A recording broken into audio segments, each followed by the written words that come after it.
Man has two faces. One concerning his ego, looks to the life of this world. The other concerning worship and servitude to God, looks to eternal life. In respect to the first face, he is a wretched creature whose capital consists only of the following. Of will, he has only a partial power of choice like a hair. Of power, a weak ability to acquire. Of life, a fast dying flame. Of a lifespan, a fleeting brief spell. And of a swiftly decaying small blood.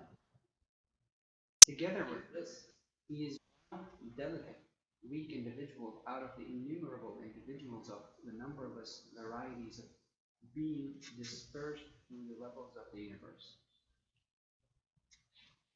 In respect of the second face, and especially his impotence and poverty, which are turned towards worship, man has truly great breadth and vast importance. For the all-wise Creator has included man's nature an infinitely vast importance and, and boundlessly huge poverty, so that he can be an extensive mirror containing the innumerable manifestations of an all-powerful and passionate one whose power is infinite, an all-generous, all-rich one whose wealth is boundless. Indeed, man resembles a seed. This seed has been given significant immaterial members by divine power and a subtle, valuable program by divine determining, so that it may work beneath the ground and emerging from that narrow world, enter the broad world of the air, and asking its creator with the tongue of its disposition to be a tree, find a perfection worthy of it. If, due to bad temperament, the seed uses the immaterial members given it in attracting certain harmful substances under the ground, in a short time it will rot and decay in that narrow place without benefit. But if the seed conforms to the creational command of God is the splitter of the seed grain and date stone, and employs one of those immaterial members, it will emerge from that narrow world, and through becoming a large fruit-bearing tree, its tiny particular reality and its spirit will take the form of an extensive universal reality. Similarly, significant members and valuable programs have been deposited in man's nature by divine power and determining. If man uses those immaterial members on the desires of his soul and on minor pleasures under the soil of worldly life in the narrow confines of this earthly world, he will decay and decompose in the midst of difficulties in a brief life, in a constricted place like the rotten seed, and load the responsibility on his unfortunate spirit, then depart from this world. If, however, he nurtures the seed of his abilities with the water of Islam and light of belief under the soil of worship and servitude to God, conforms to the commands of the Qur'an and turns his faculties towards their true aims, they produce branches and buds in the world of similitudes and the intermediate realm.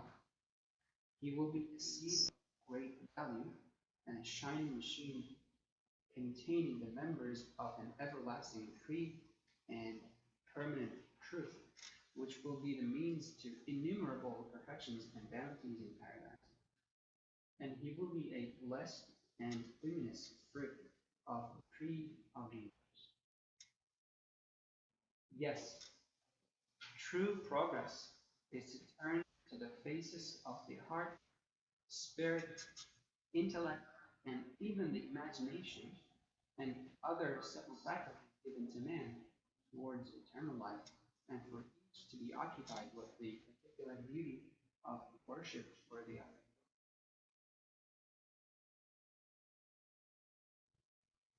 So each faculty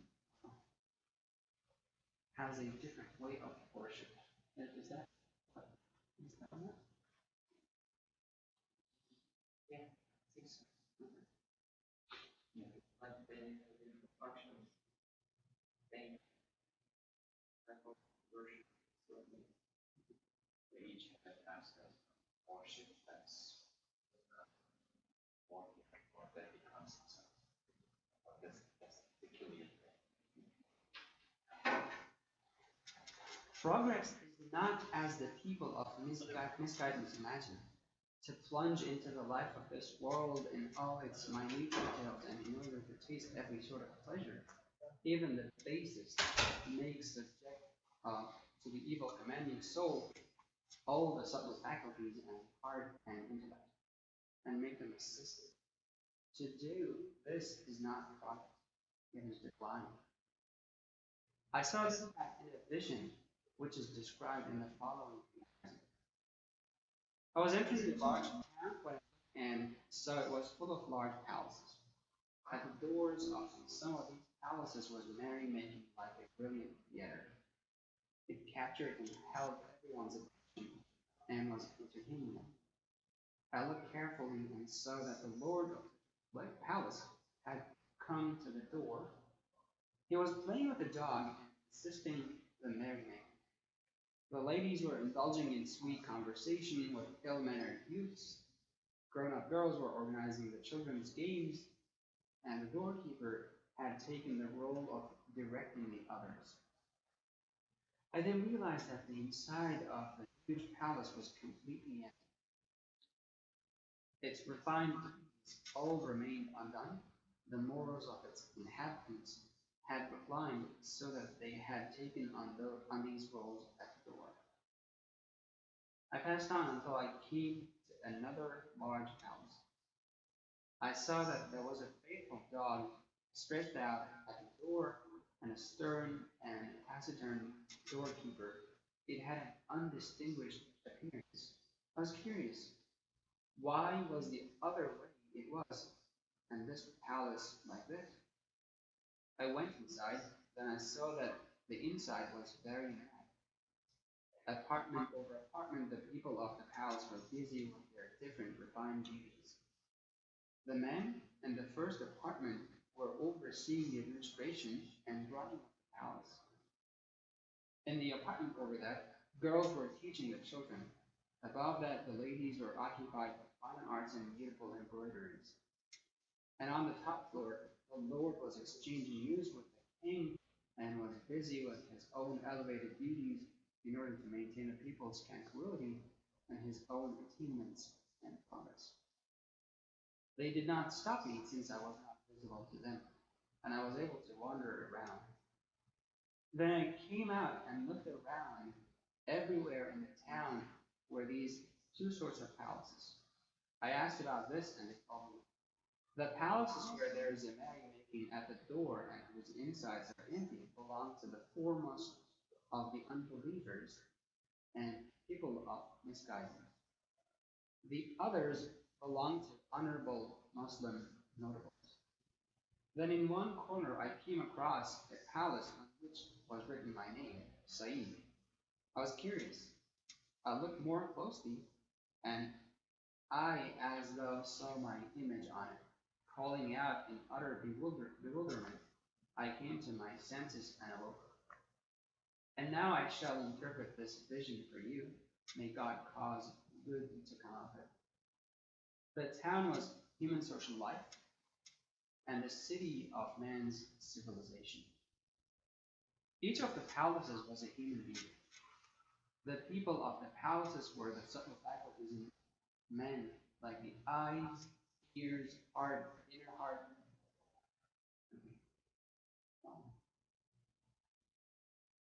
Any difference in heart and inner heart? Well, the Turkish doesn't say in some goes eye, ear, heart, Mhm. heart, and then sir.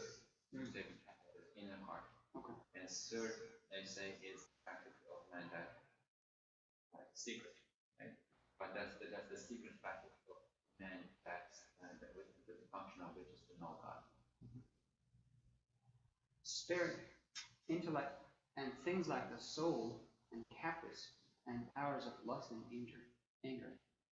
Each of man's faculties is a different deity of worship and different pleasures and pains. The soul and the caprice and powers of lust and anger are like the doorkeeper and the dog. Thus, to make the elevated subtle faculties subject to the soul and caprice and make them forget their fundamental beauties is certainly divine and not progress. You can interpret the rest for yourself.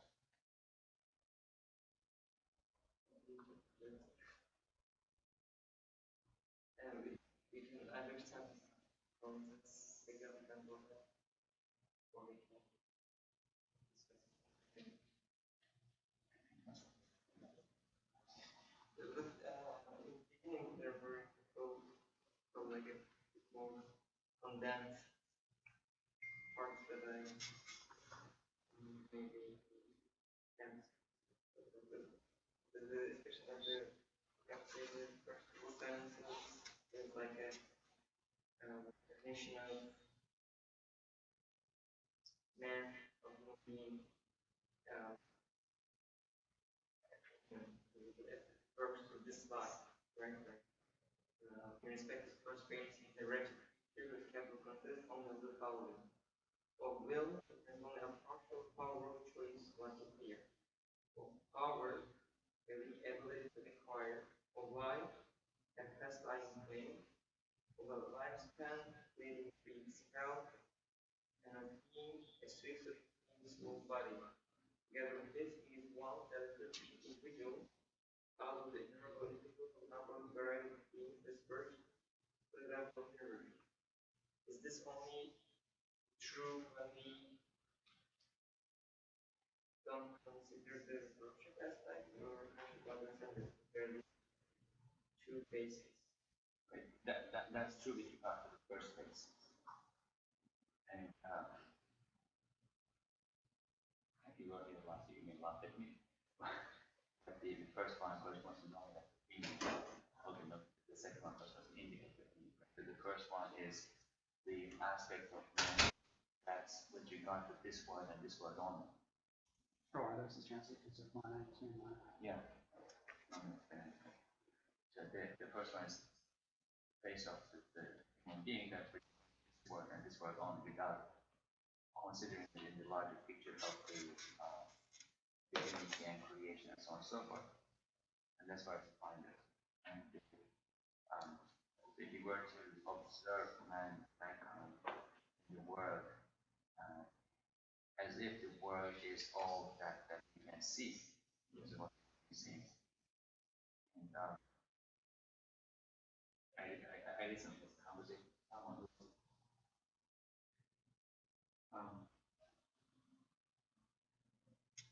getting into Buddhism and Hinduism. Someone speaking all his life. Yeah, 70 I became another life because of frustrated.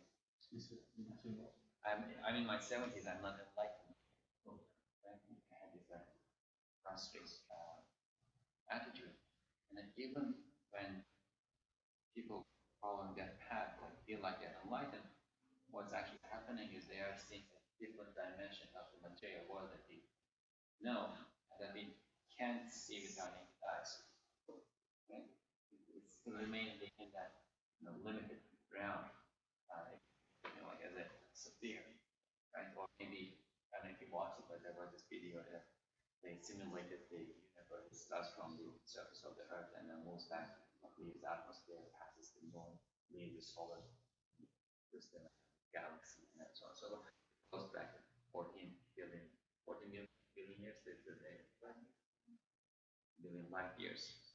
So it goes to the very far edge of the universe and then comes back. But assume that you saw everything, each and everything that exists in that 14 billion light years radius of sphere, but you still don't have access to the higher reality, which is beyond the different dimension. You are still within the four-dimensional universe. So this is an observation of mankind in a four-dimensional universe.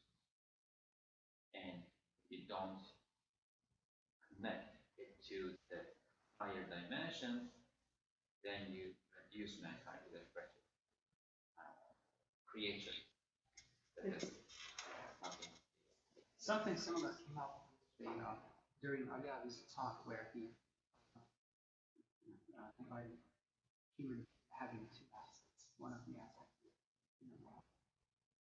or on one side he looks outside and he's just one little being in the whole universe. On the other side, he's at the center of the universe and he constructs the whole universe around him.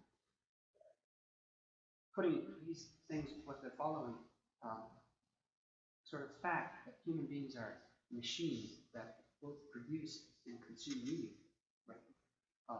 So it is extremely hard to, and also pretty terrible thing, to be part of this enormous universe where we are like, there's a mere example in galaxies and among billions of them.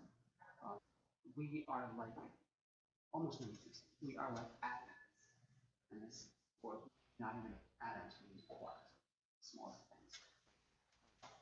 Putting all those things together, we are basically nothing.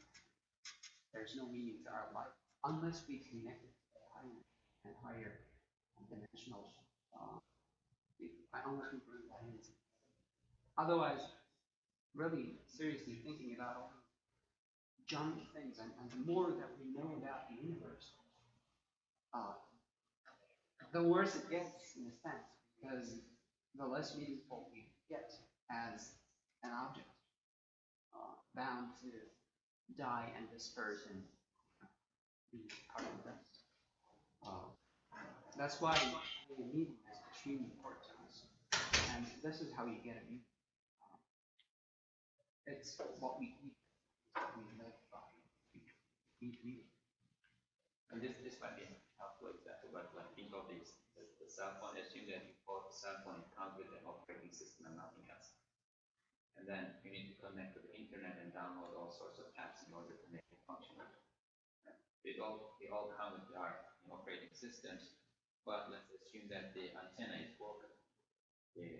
Whatever it uses to connect to the Wi-Fi or data, right? That's broken, or there's a switch and the user can't see it or intention does not switch it on, right? Out of I actually broke the wireless antenna of my computer, and now it's useless. So my daughter plays with it. So when you do that with the operating system, this is nothing but a piece of a combination of plastic and metal and glass and so on and so forth. And maybe you can give it to a child, as you say, like to play with and imagine that it is something. Or maybe somebody actually you can hit the person with it, but it is not a cell phone. She's writing her dissertation proposal. She looks like she can write her dissertation. So that's what, like, mankind, if without the connection that you establish with the higher metaphysical reality, for which the antenna is faith, right? Without the faith, without the connection, mankind is like this material thing. And with regard to being a material thing, it is, as it says, one of the many material things, and not even an ordinary one. It's one of the weakest. One of the least worthy of all those material things, but with the connection, then it becomes functional. Interesting thing that I think there was also like in the second phase, basically human is not much different. It's still cool, it's still impotent. I guess that is the source of power.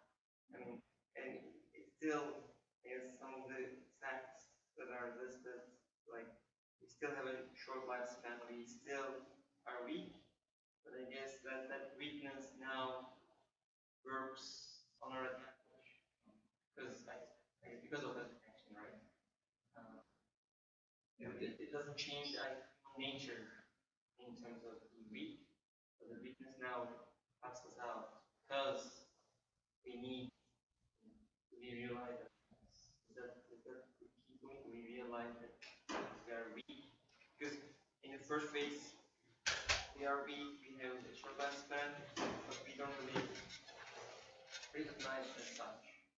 Then we fall into this, try to do whatever we want to with our own means, but we cannot. But then with that connection, I guess in the second phase, again we have that impotence and poverty and weakness that now is actually helps us because I guess so this is interesting. So I mean, it doesn't empower us in one. I mean, it empowers us, but not because of our inner strength. It seems like the second phase.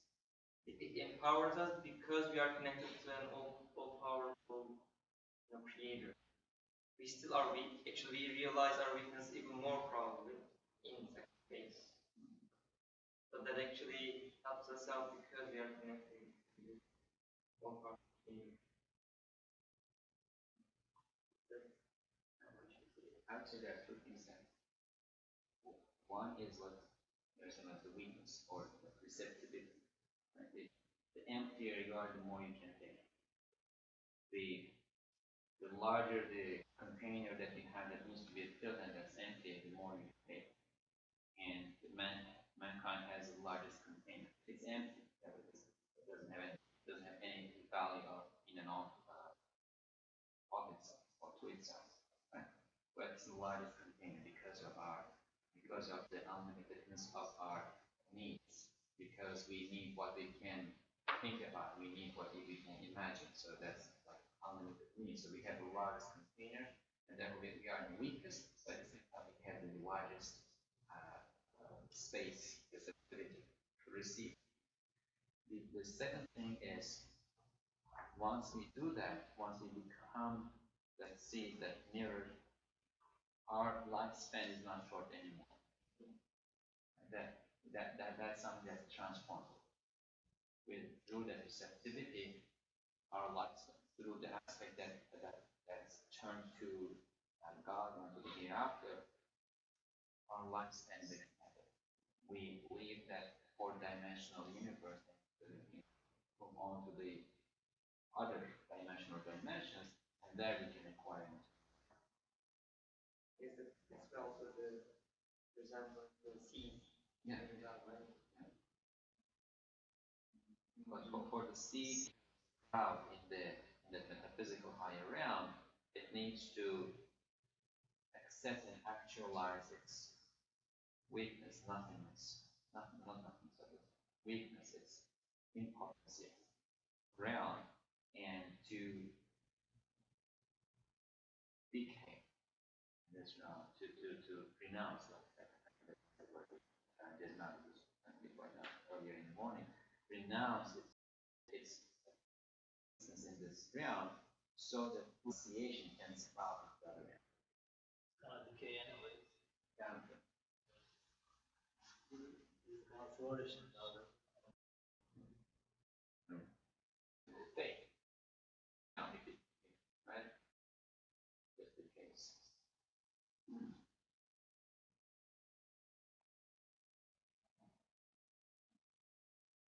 We then understand that portion of seed, actually turn out to be seed or something else, but that takes place in the years as well. We of the seed and the seed flourishing. Because also, there was just above this, it can be an extensive mirror containing the innumerable manifestations of an all-powerful and compassionate one. Also earlier we said, the names of the Creator, we can read and to show those as well. So that flourishing, this seed example, we think that refers to just dying and resurrecting hereafter for eternal life. That's the way further life before we die, also, some sort of those things. I believe start challenging the modern mentality, understanding of modern man in many ways,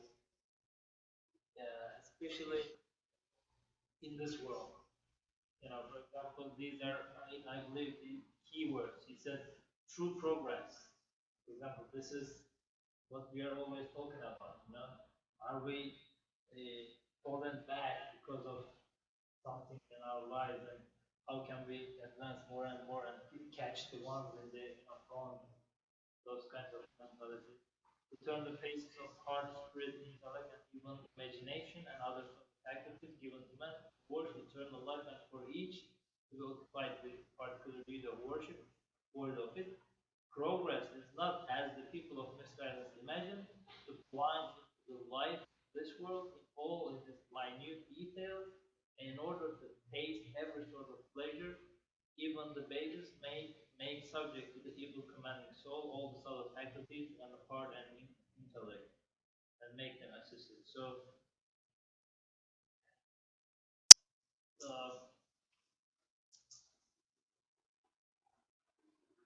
it is hard to, I don't know, these words are very comprehensive. I don't know how to open up, but when we look at the, let's say, self-development, how do you call it? Yeah, it's always about trusting yourself, confident with yourself, and then with just being enough for yourself, just supporting yourself, and then being the best, achieving things. So yes, these are, they look like these are advancement and progress, and then you're achieving something. You get there. It looks like empowering yourself, but are we really looking to the larger perspective? Are we really analyzing human being, or we are just picking very minor examples and then focusing on them? Because we are always talking about how did I became a billionaire, or how did I became this and that, but how many people within the society became that? And are those became, those achievements, are they always, successful in all the other things? So, moving from here, um, is it the only sole aim of the life, achieving things, having these achievements, that, having rivals, overcoming them, beating them, and then being the best? Is this the sole aim of the life? Or when I achieve some of these, am I being a true human being, or am I really using my devices in the best way? But, I need to think about a little bit on these things. And is it gonna make me the happiest? Because at the end, it's all about being happier or being more satisfied, contented, right? So is it really makes me contented with my situation? Am I going to feel that, oh, okay, I did the best out of my life? So even in this life, we can clearly, observe the results of pushing or just rushing myself into those, struggle blindly in a way, just running from one target to the other target to the other target to just catch the next one. But first of all, I can see maybe 90-95% of the society is not getting there, and then they at the end kind of feel unsatisfied because they think that, oh, I had to be there. But that's not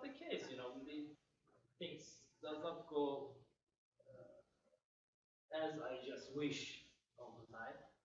So was it the real achievement or real progress or real advancement of my skill and is it just sole aim of life?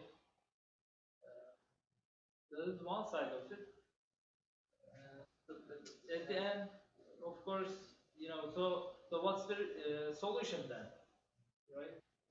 So maybe we can think about that because these are keywords. He's talking about progress, and the people of mystic guidance imagine that it is there to taste every single detail of life. Interesting. Really interesting. When he's talking about that, as you say, he's changing the paradigm, the conception of changing the conception of progress or advancement, and maybe we can connect this to questions. One, two, three, four. I think it's the sixth paragraph. Talks about they will produce branches and buds in the worlds of all the similitudes and bring it down. It will be a seed of great and a shining machine containing numbers of an everlasting tree and a permanent fruit, which will be the means to innumerable perfection and bounties in paradise.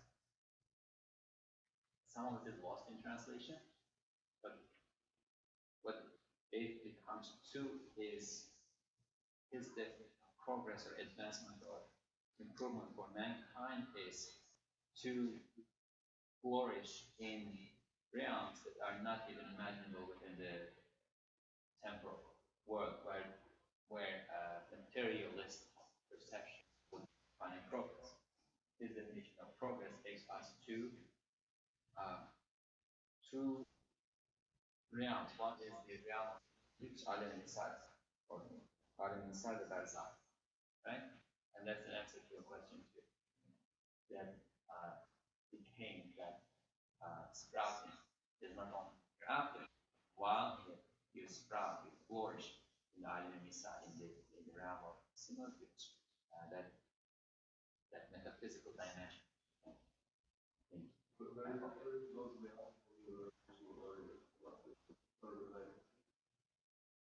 So I didn't have it as clearly in mind, but he asked the question and I was able to answer it clear for me. Flourishing in the metaphysical outer dimension and at the same time converting that to an eternal existence in paradise after. And the other aspect of this is that world of similitudes is not found like time. Time is a four-dimensional thing, right? We are still thinking in the realm of time. So that is a realm that's not bound by time, or the flourishing of man in that realm is not bound by time because it is manifesting the timeless one. What's that? When you say time, can mean I think we use the definition of time to his definition of time change of that's different than me as an absolute being, such as machine of entropy, like nothing can cover from current form of current existence. But his definition of time is different. So, you mentioned time, like, I'm trying to understand which time you're referring to. I'm referring to the time that we found that we see when we look at our watch, that we observe and one. And this flourishing that he's talking about is something that exists beyond that, outside of that. I'm not sure if you're referring to occasionalism. It is related to occasionalism, but it is really careful about the use of time in his life. That's why I was like. You can correct me if I'm wrong. My understanding of his understanding of time is very similar to occasion in the sense that he talks about this thread or rope, and then God creates time and the existence and the beings on time like pictures that are one after the other and hung in a string, right?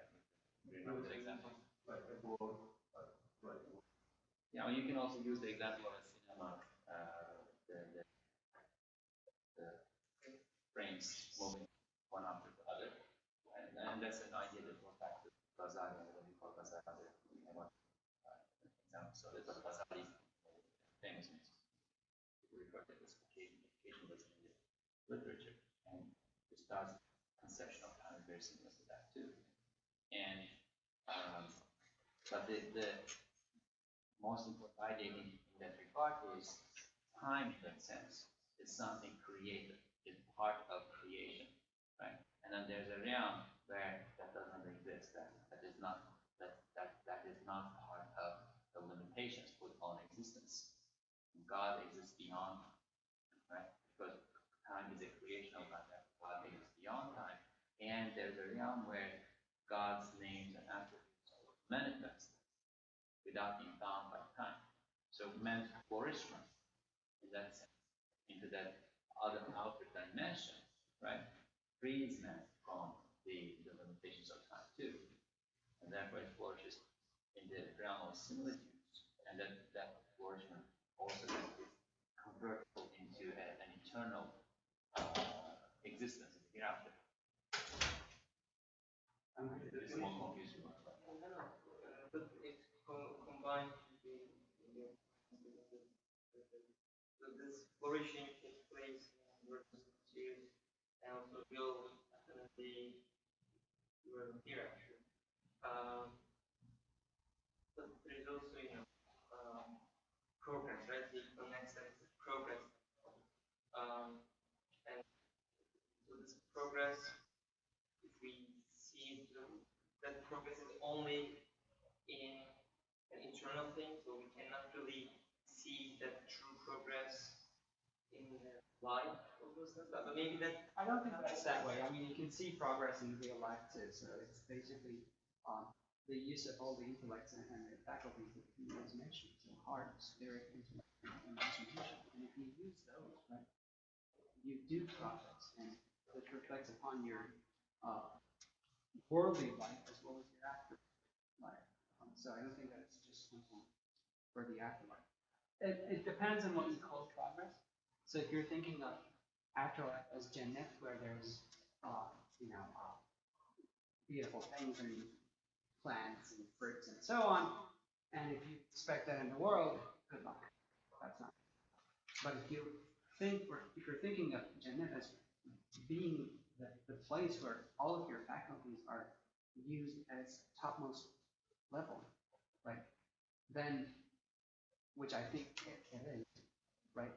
Then in this world, if you can take your faculties and use them at a higher level, then I think you achieve part of that progress and there. So, Studying hits because as a child of this century, we need our full perception, understanding, experience in the life in this sense. We just want something ready, quick, now, And then, of course, the classical approach is, most of the time, if you suffer this, do this, and then you are gonna get to paradise. But the child of this century, is some maybe it was also same in the previous centuries, but it is much more dominant, in this time. We just want it. Yeah, just right now. So what am I getting now? And I want to think about this. If a man believes he is getting the result, he can, bear any burden. But if he sees that there's no progress, no hope, and then I'm not getting anything, he's gonna just give up. Oh, why I'm doing this? You know, why I'm doing this to myself? So it's the same thing. You know, yes, the flourishment is in the real sense is in the akhirah, in the next realm. But even in this world, if I have that faith, I will have a happy seed.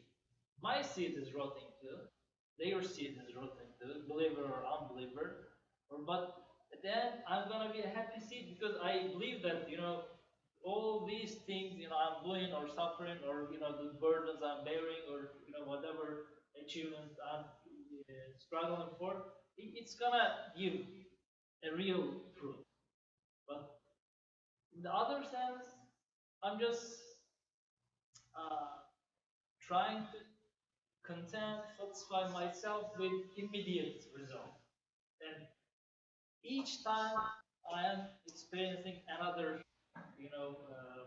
breakdown. Oh, if I get this, I'm gonna be happy. Yes, I'll go for that. Then I get there. Okay, what now? And then the next one. And even this shows that I'm not for this world. I'm I'm always looking for the future, next one. That means the eternity. So if it is not eternal, it will not satisfy me anyway. But see, here's another point about that. So even if it's eternal, right? This idea of testing, right? We are here to be tested and then to be transformed to the eternal world where we can live happily ever after is good, but it's also dangerous. I don't think that religion is just about testing. The way that we do all those tests that OCS and so on, they're all meaningless, right? Because the actual point is to make sure that people understand something, people learn, have some. Right? So it's the same thing in religion. It needs to give us some meaning, some understanding, some modification. That is the key point. Not just like you're saying, I don't want always things I want.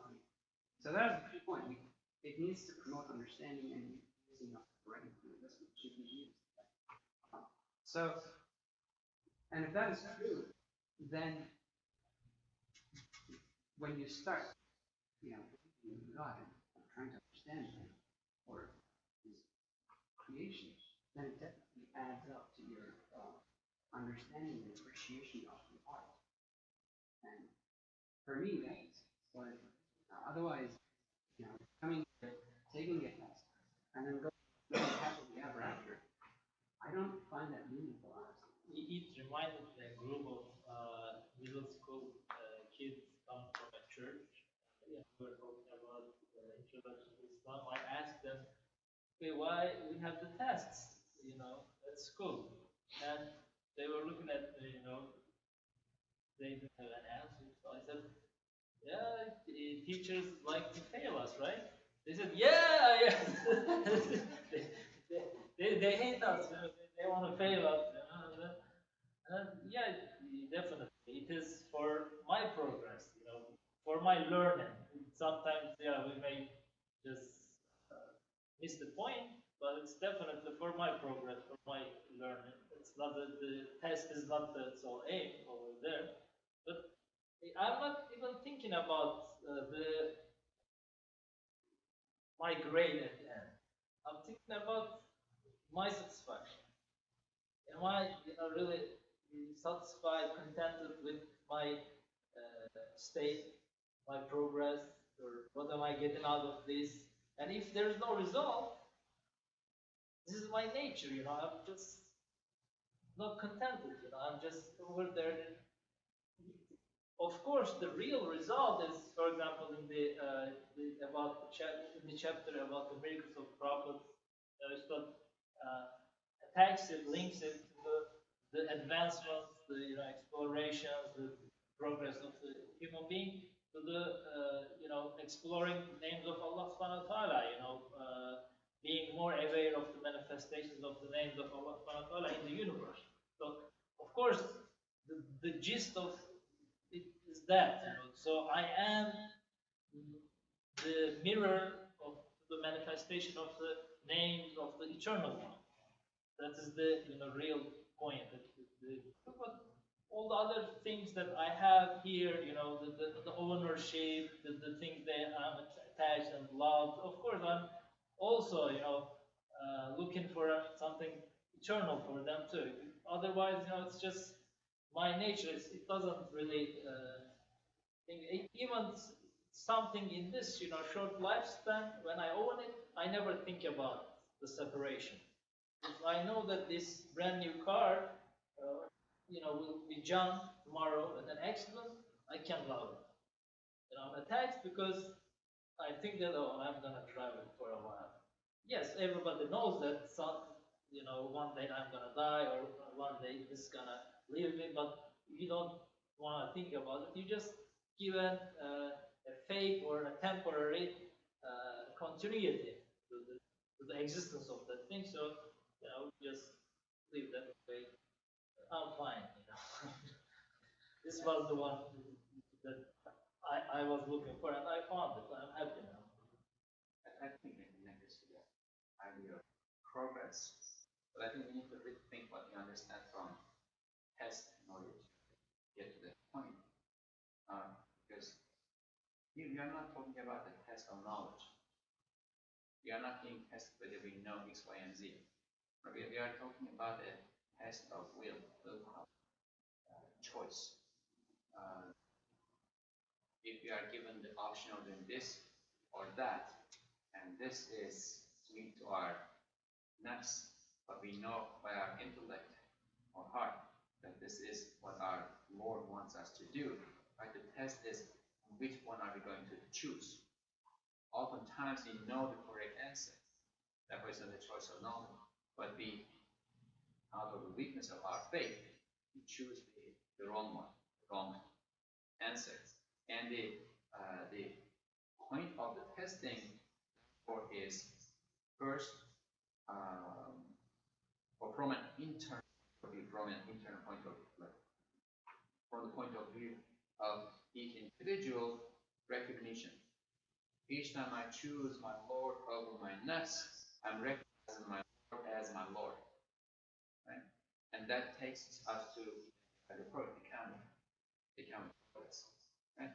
Through those choices, by repeatedly choosing our Lord over our nafs, our Lord over our nafs, our Lord over our nafs, we progress toward in the scale of things from the coal to the diamond. Right? They're both made of the same thing. They're both humans. All humans are humans, and the coal and the diamond are both carbon. But through the hardening, heat, and pressure of the trials and tests, we are progressing toward the diamond. Whereas those who choose each time they face the choice, those choose who next over the Lord, next over the Lord, next over the Lord, are regressing toward the coal. Right? And from an external point of view, the point of testing is justice, to show which one is better. God knows who's going to end up as a diamond and who's going to end up as a coal, and He could have sent all those are going to end up as coal to hell, and all those are going to end up as diamond to paradise. But He wants to manifest His justice too. Therefore, He is exposing everybody to the testing, and He's going to send those coals to the hell and diamond to paradise. So therefore, again, I think we need to emphasize testing is not a test of knowledge; it's a test of willpower, closeness, love, higher faculties. It is necessary and it is there. But the point is, I misunderstand. So understanding it as something that has and I think that is not fully understanding the capacity I can't be a rapper where I stop there. If there's eating and if it's none, if it's on,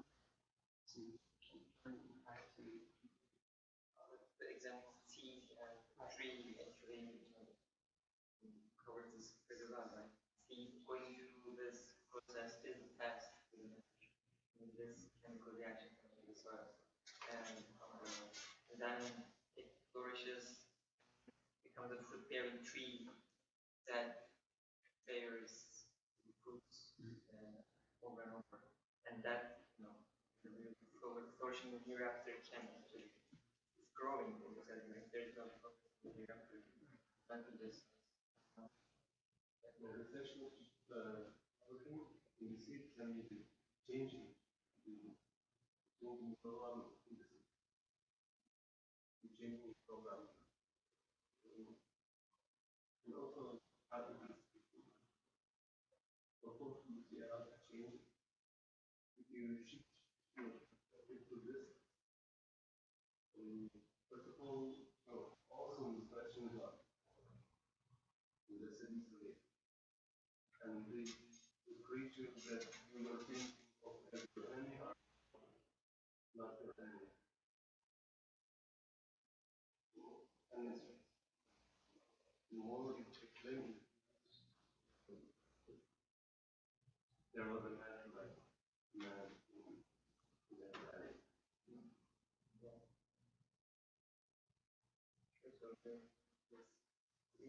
in that sense also I guess altogether during beauty it helps us this world as well. And if we go actually then the tournaments or stuff, if we wanna go with the colors example of further down. Because it's all connected I think, but the there are two different palaces. One is all aimed at having pleasure outside, but the real beauty of the palace is on the thing or the end. And then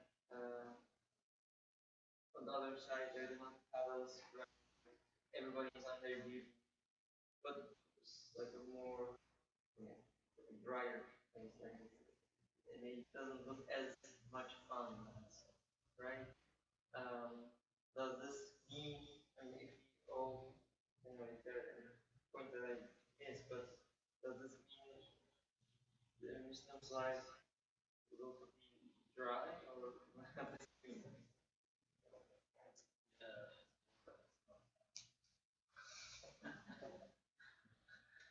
Or the definition of fun changes. There are still yes, but there are still things, right? Like the kids are learning, there are fine arts going on. There is still some pain needs, something, there's some action going on. But it means not that fun. You go back to what you were saying about the training and that was also not permission. It's like a training in the context.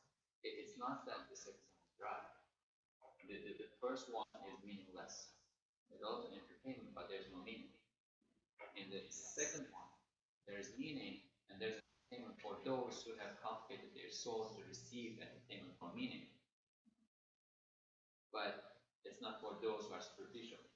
And you need to cultivate to receive entertainment in the second one, but the purpose is not entertainment, the purpose is meaning. The first one, there is no meaning that's being produced there, there's no meaning that's being received or that's being connected to. It's just empty, superficial entertainment, which in the end amounts to forgetfulness, not giving your faculties the opportunity to stop and evaluate what's going on.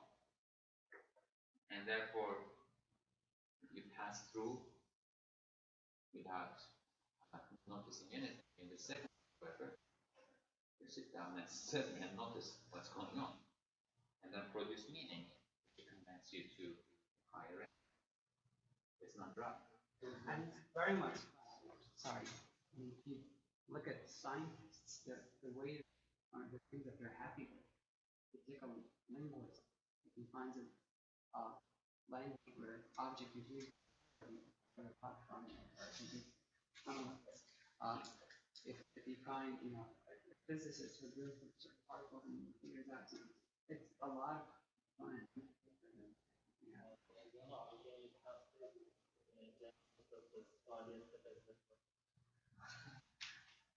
It's pleasure and meaning.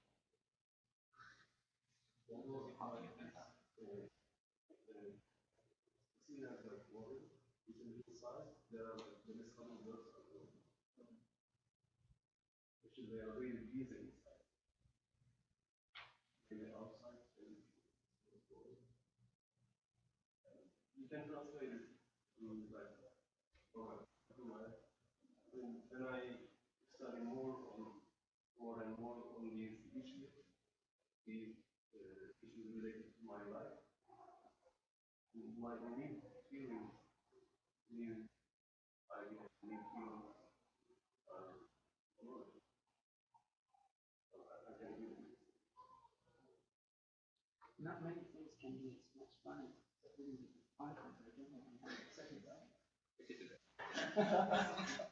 Even submitted is pretty much. Even though it looks very boring from outside, oh, he's just studying for one in a library. But I guess it can come down to different, I guess, faculties, right? Like there's the people commanding souls and maps, I guess. I mean, I guess in this century, I guess definition of fun is being limited to anything that is related to the pleasure that maps will take, right? The immediate pleasure, all those pleasures are defined around what we call naps.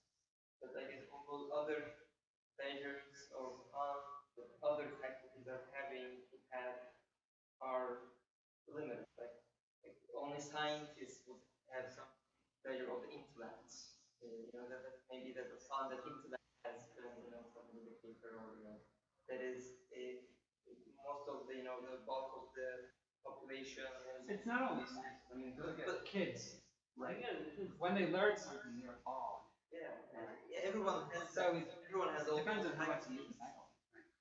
But I guess when we constrict or restrict the definition of fun to the fun that are the immediate fun and immediate pleasure that we have in our naps, I guess that limits, everything, our type of that. And when we do that, and when we define progress as a pleasing that faculty that gets immediate pleasure, then I guess we define progress as anything that feeds it. So we use our intellect, feed that. We use our time, feed that. We use our patience, whatever we have, to feed that. And then I guess if we redefine progress and define pleasure in that sense as the fulfillment of each faculty is their duties. Like the naturally, here I guess there were different things that I guess different members of the palace have been noticed as well. I mean, there was in that sense see this in the first palace there is one faculty like doorkeeper, for example, because he assumes that the rejector type of position here, right? And every other thing is almost helping out that play, pretty much. But if every single faculty is doing what it's supposed to do, like intellect is doing what is the heart is connected to its creator, the tongue or the taste, I guess that is pretty much the mind, I guess, of the thought. They are doing their duty as they are tasting what is that they are supposed to taste. And then faculty is doing their capacity to their, I guess, intended purpose. Then I guess we can then redefine and there is this the fun that each faculty has in fulfillment. I guess more than fun, we can call it fulfillment. when they are fulfilled, I guess that's the feeling of contentment. Joy Dividend makes this distinction categorically between animal and human. He feeds from basically, you know, based off of that example, says if you do whatever you're doing just because of the things that you want to do that day, that's the same as animals do. It's not the derogatory term in that sense. It's not saying somebody's an animal.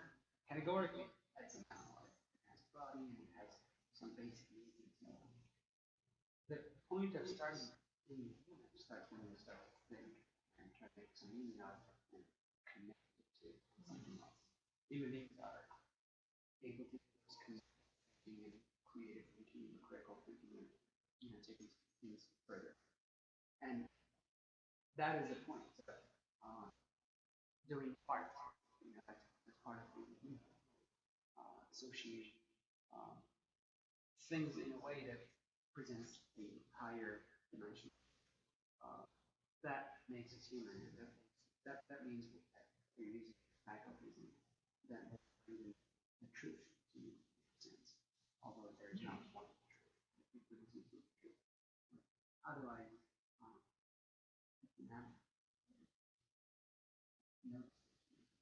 it's not a great animal that contributes to the ecosystem.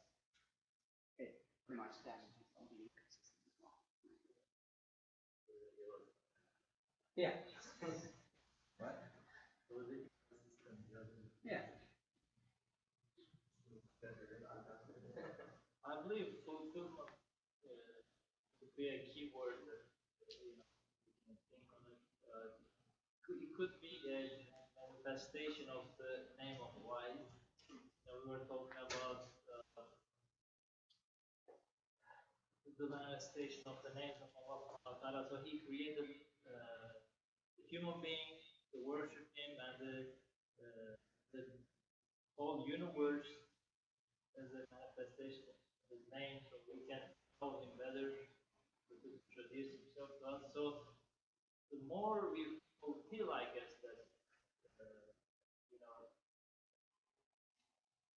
end aim or end fruit that satisfies our contents us more. Like when we think how can we define that word of fulfillment, I guess the more we have the manifestation of the hikmah, the wise, maybe some other names. That was the first one that came to my mind. It makes us more contented, more satisfied, and more happier. Maybe it could be a point of approach.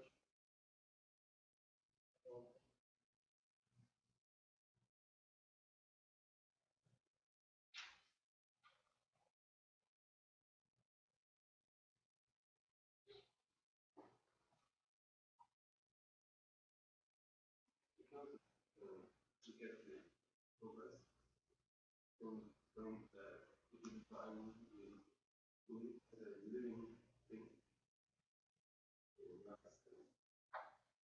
Then they're looking for emotion for the living.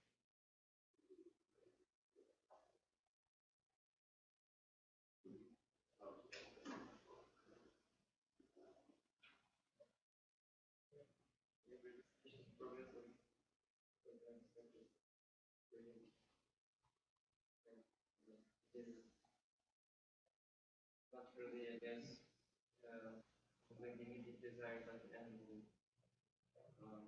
but fulfilling the need of each faculty and it's redefining life, it's redefining the human being, the position of human being, I guess.